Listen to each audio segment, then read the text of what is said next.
Napuno ng takot ang isang komunidad sa Bayambang, Pangasinan.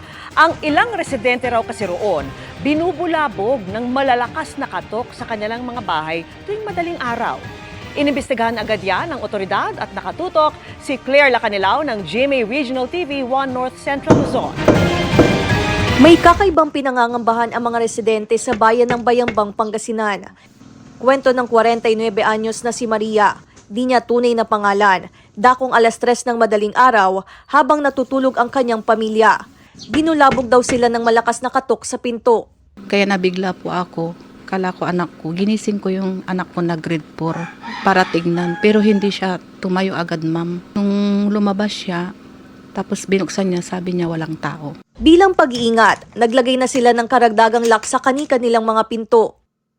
Takot din ang naramdaman ng 73 anyos na si Rodolfo nang magising sa malakas na katok ng pinto, dakong 3:00 ng madaling araw. Natakot nga ho eh.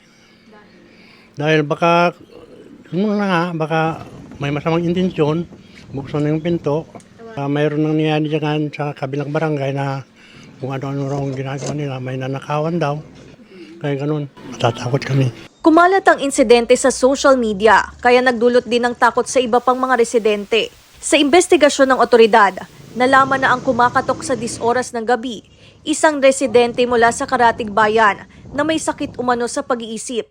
Then this person po posted this one po sa kanilang Facebook page or sa kanilang social media platform po.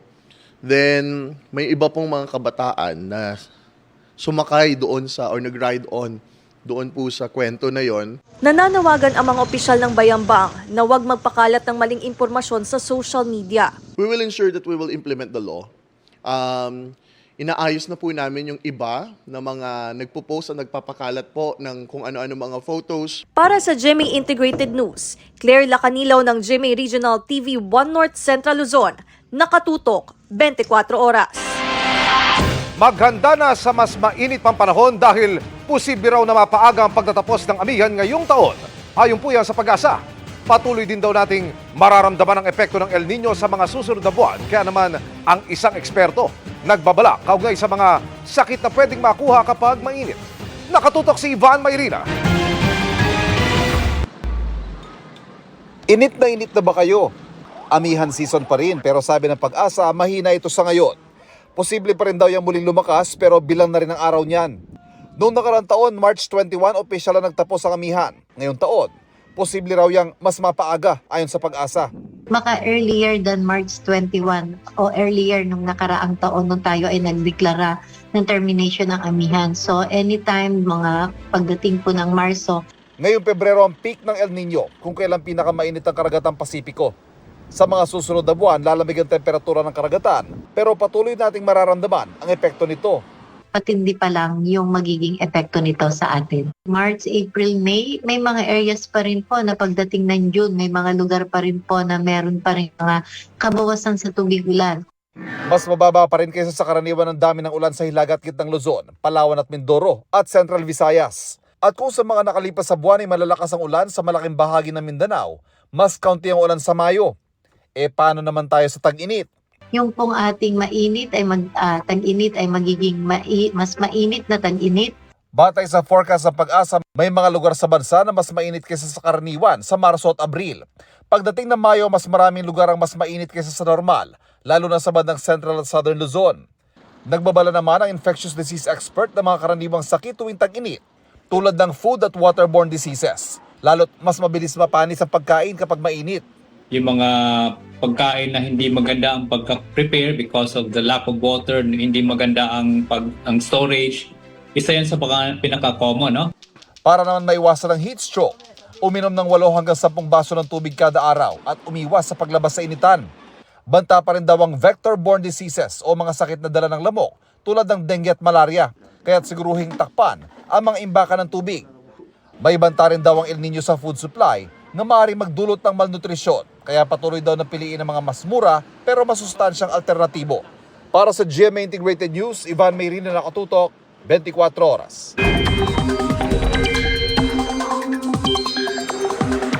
Sa ating ulat panahon, mga kapuso, nagbabalik ang ihip ng hanging amihan sa bansa. Umaabot yan sa may extreme northern Luzon, pero ayon sa Pag-asa, posibleng mas malaking bahagi na ng Luzon ang maapektuhan nito sa weekend. Yun nga lang, hindi na sinlamig noong peak o kasagsagan ng amihan. Umiiral din ang easterlies o yung mainit na hangin. Sa ngayon, wala namang namamantaang sama ng panahon na mabubuo o papasok sa Philippine Area of Responsibility. Pero ilang lugar ang uulanin ngayong weekend base sa datos ng Metro Weather. Kasama riyan ang ilang lugar sa Luzon, kabilang ang Cordillera, Cagayan Valley, Aurora, Quezon, Mindoro Provinces at Bicol Region. Mas marami ng uulanin sa linggo sa eastern section ng Luzon. May matitinding ulan na inaasahan sa Calabar Zone at may maropa kaya doble ingat po. Sa Metro Manila, maliwalas na weekend ang inaasahan pero hindi pa rin inaalis ang tsansa ng localized thunderstorms. Mababa naman ang tsansa ng ulan sa halos buong Visayas bukas, maliban sa Panay Island at Samar Provinces. May mga pag-ulan na rin sa linggo sa Negros at Leyte Provinces, pati sa Central Visayas. Posible rin na mga kalat-kalat na ulan sa Mindanao bukas, gaya sa Sulu Archipelago, Zamboanga Peninsula, BARMM o BARM at Soxargen. Bahagyang mababawasan yan sa linggo pero uulanin naman ang ilang bahagi ng Caraga at Davao Region. Sa gitna ng mainit pang issue ng hiwalayan nila ni Dominic Roque, sumabak na sa first taping day ng Kapuso series na Winners War si Bea Alonzo. Kamusta kaya siya? Ichichika yan ni Nelson Canlas. Magdadalawang linggo na ang nakakaraan nang kumpirmahin ni Bea Alonzo at Dominic Roque na formal nilang pinuputol ang kanilang engagement. Bago yan, nauna nang inihayag ng talk show host na si Boy Abunda na hiwalay na nga ang Bea Dom. Kinumusta namin si Bea sa first taping day ng pagtatambala nilang serya ni Carla Abellana na Widow's War. Yeah, very exciting. First time ko naka-eksena si Carla. So far, so good naman. Pero feeling ko may rapport naman kami on screen. So, it's exciting for me. Ang unang eksenang kinunan, magkasama agad ang mga bida nitong sina Bea at Carla. First time na magkatrabaho ng dalawang Kapuso stars at excited na ang Kapuso fans sa kalalabasan ng proyekto. Okay naman, so far so good. Hindi naman heavy yung first scene. Hindi naman din siya super light, pero at least yung magaan lang naman yung eksena. So, di pa siya buo, but okay naman so far. Kung light lang ang mga eksena sa unang araw ng taping, kabaliktaran daw ang mangyayari sa susunod na mga araw. Asahan ng maraming tarayan at sagupaan ng dalawang bida. Bagay na pinaghahandaan ni Carla at Bea. Basta ano lang, you know where your character is coming from. Alam mo ba't siya ganon. Yun lang yung kailangan tandaan palagi. Kasi best friends sila, pero may conflict pa din. Ako, I wanna give my trust to Direk Zig. Kasi during the StoryCon, nagbigay na siya sa amin ng notes tungkol sa characters namin. And I believe we were able to do our homework pagdating sa characterization. So I'm really just going to go with the flow. Nelson Canlas, updated sa Showbiz Happening.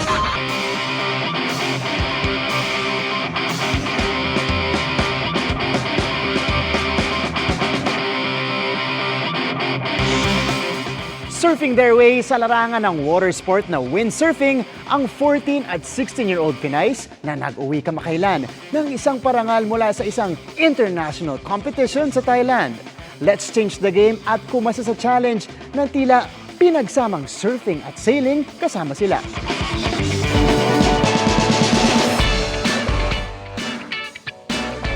On board, rig up, set sail. Today, I'm all up for some game-changing water sport adventure. Tara, G!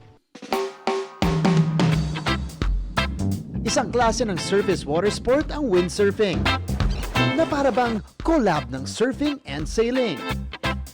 And to learn more about it, syempre nandito tayo sa training ground ng Philippine National Windsurfing Team sa Mabini, Batangas. Sulit ang puspusang training ng team, lalo't nakapag-uwi sila ng 3 ginto sa kakatapos lang na 2024 Pattaya International Windsurfing Championship sa Thailand. Sulit din for us dahil ang magtuturo ng windsurfing basics, no less than the homegrown Batanggenyo first placer themselves. Meet 14-year-old Kelsey and 16-year-old Alfiona. Nagsimula po ako, 11 years old pa lang po, nung pandemic po.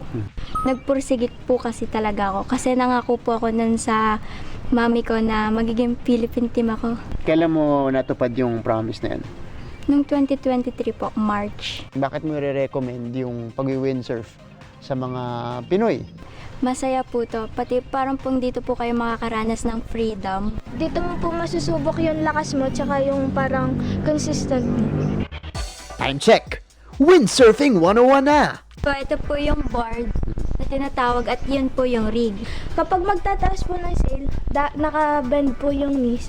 Tapos, dahan-dahan.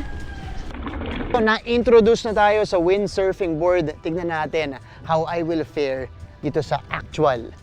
Medyo kinakabahan ako. Siyempre, naturally, naramdaman natin yung hangin. Ito yung kailangan natin pakiramdaman mamaya. So, sana magawa natin. Sana may execute natin na mabuti.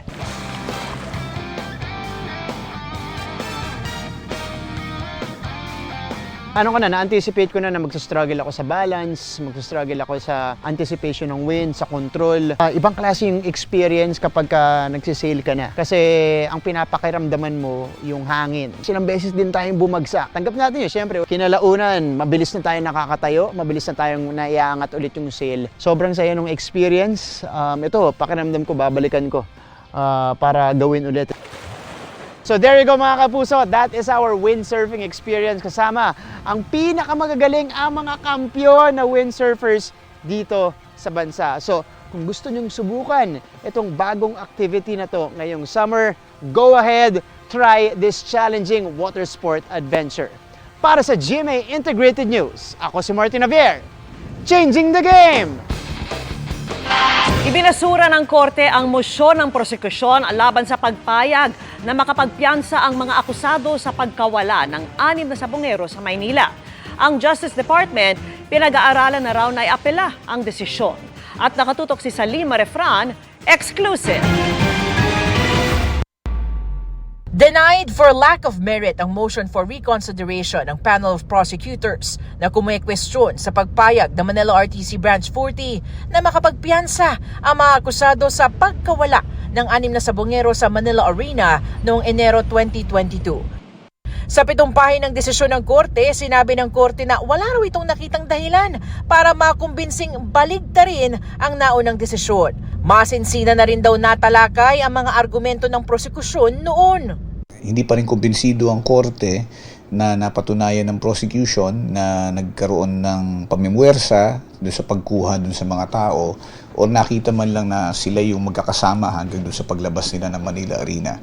Ibig sabihin, mananatili ang pansamantalang kalayaan ng mga akusado ng mga security personnel ng Manila Arena. Matatanda ang tinakda ng korte sa 3 million pesos ang piyansa para sa bawat akusado. Ang Department of Justice pinag-aaralan na iakyat na ang usapin sa Court of Appeals.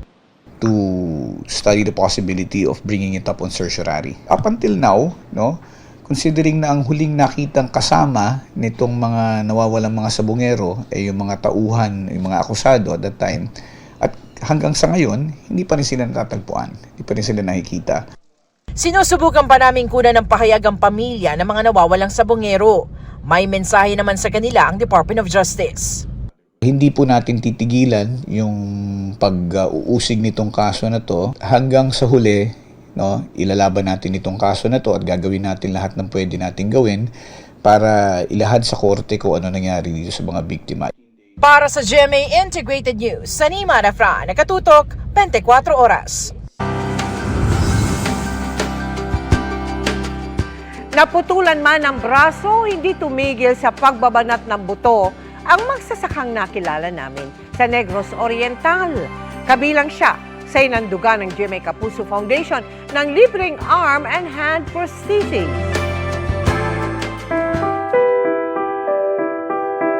Maghapong nakayuko sa gitna ng tirik na sikat ng araw ang magsasakang si Basilio na taga Santa Catalina sa Negros Oriental. Pero ang higit pang nakakamangha, nagtatanim siya kahit naputulan ng braso. Taong 2014 kasi nang madisgrasya siya sa rice thresher. Unang-una, ang damit ko mo ang gikaon sa tracer, gikain ng tracer. Tapos pati aning kamay nagtakot. Muntik ko napatay.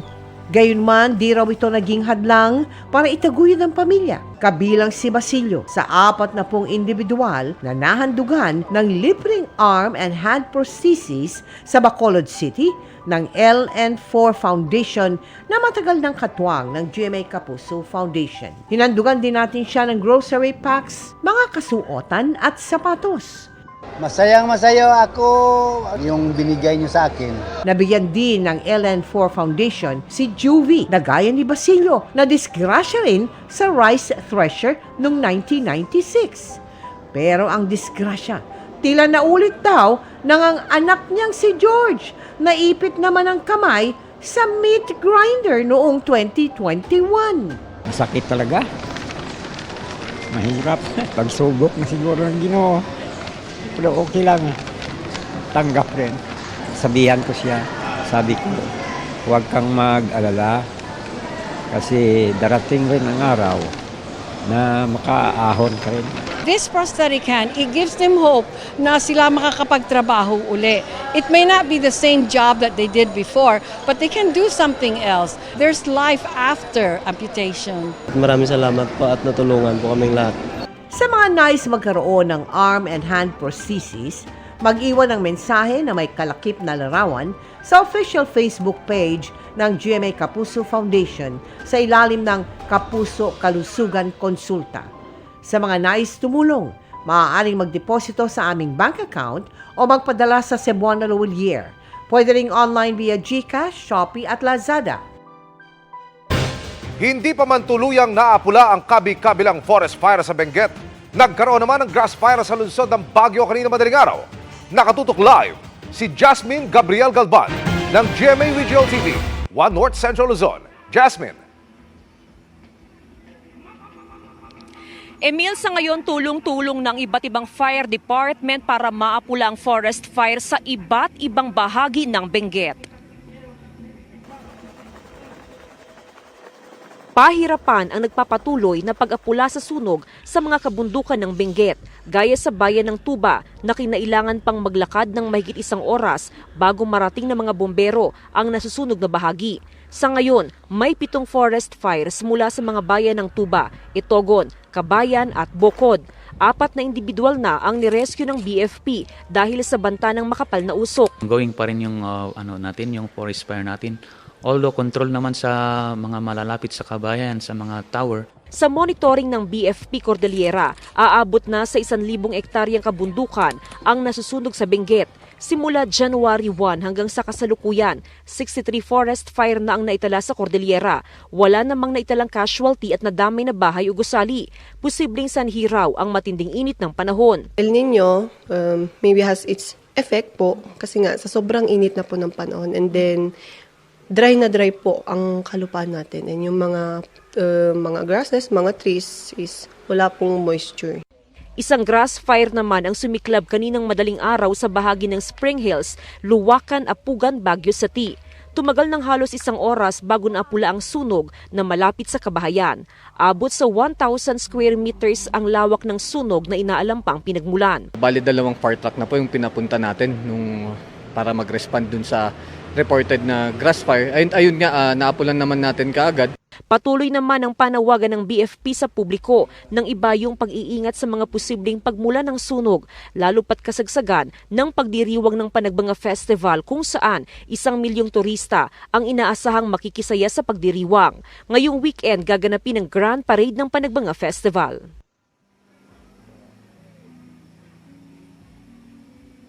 Emil, sa ngayon fully booked na ang mga hotel at transient houses dito sa Baguio City. Samantala, 1:00 ng madaling araw bukas, isasara na sa mga motorista ang kalsadang daraanan ng parada. Emil?